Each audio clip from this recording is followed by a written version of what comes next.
Olá, tudo bem? Sou eu, Reginaldo Antunes, da Laudo Master, para mais um vídeo com dicas sobre avaliação de imóveis. Olha, muitas pessoas escrevem para mim e perguntam: professor, quais as variáveis que eu devo utilizar numa avaliação de imóveis pelo método comparativo para determinado tipo de imóvel? A resposta para isso é muito simples. Olha, se você é meu aluno, você sabe que lá no meu curso tem uma aula específica inteira sobre esse assunto. As variáveis mais utilizadas. Nessa aula, eu pego cada tipologia de imóveis, lotes, casas, apartamentos, salas, lojas, galpões, etc. E para cada um desses imóveis, eu passo para você uma série de variáveis que eu utilizo normalmente nas minhas avaliações. Mas no caso de apartamentos, por exemplo, eu passo para você entre 8 e 10 variáveis e falo com você para escolher entre 4 e 5 para a sua avaliação. Quais dessas 4 ou 5 variáveis entre as 9 que eu te passo que você vai utilizar? Vai depender do contexto. É isso que eu vou te explicar aqui agora. Então, para escolher as variáveis, é muito simples. Em primeiro lugar, existem duas variáveis que eu sempre utilizo em todas as minhas avaliações. A primeira, a variável área. Por quê? Olha, existe uma regra do mercado que diz o seguinte: quanto maior a área de um apartamento, perdão, quanto maior a área de um imóvel, menor é o valor desse imóvel em reais por metro quadrado. Quanto maior a área de um imóvel, menor é o valor unitário desse imóvel. Isso é uma regra de mercado, tá? Não foi eu que inventei. Então, sendo assim, área sempre é uma das variáveis que você vai utilizar, independente da tipologia de imóveis que você está avaliando. A segunda variável que eu utilizo em todas as minhas avaliações é a variável localização.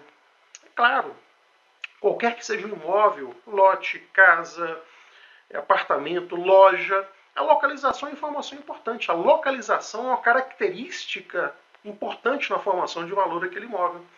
Se você está buscando um apartamento, claro, quanto melhor a localização dele, mais caro vai ser esse apartamento. Uma loja, quanto melhor a localização desse ponto comercial, mais vale essa loja, seja o valor de compra e venda, seja o valor de locação. Então essas duas variáveis, área e localização, sempre utilize nas suas avaliações. Ok, professor, e as demais variáveis, como que eu faço? Muito simples. Você tem uma amostra que você vai pegar no mercado de N imóveis para fazer a comparação e obter o valor de mercado do imóvel avaliando. Olha só, quais são as características desses imóveis da sua amostra que explicam as diferenças de valores entre eles? Simples assim. São essas características que explicam as diferenças nos valores dos imóveis da sua amostra que você vai utilizar como variáveis. Só isso. Vou te dar alguns exemplos aqui. Por exemplo, avaliação de lote. Eu vou usar a área, porque quanto maior, menor o valor unitário, regra de mercado. Vou usar a localização, que é muito importante. Claro, um lote no bairro popular vale menos que um lote no centro da cidade ou numa área valorizada, uma área chique, nobre da cidade. Então, área e localização você vai utilizar. Aqui em Minas Gerais, a topografia é uma informação muito importante.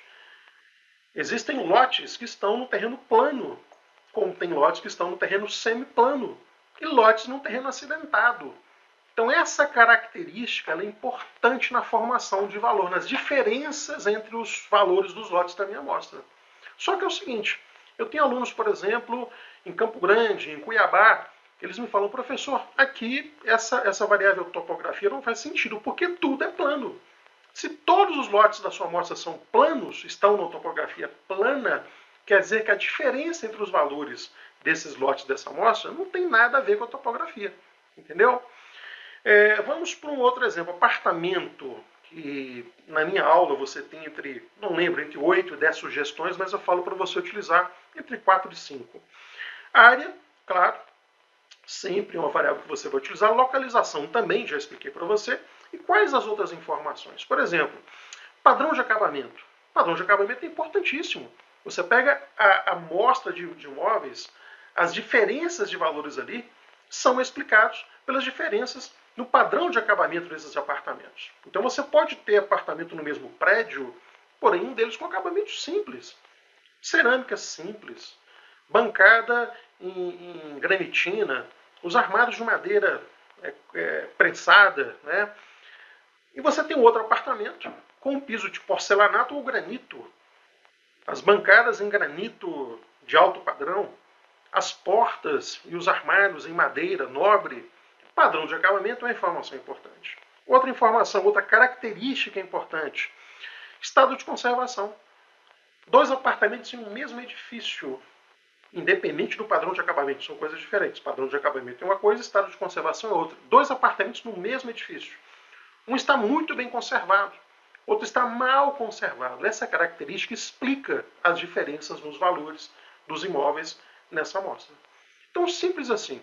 Sempre utilize área, sempre utilize localização. E as demais variáveis, você vai escolher as características dos imóveis da amostra que explicam as diferenças nos valores desses imóveis.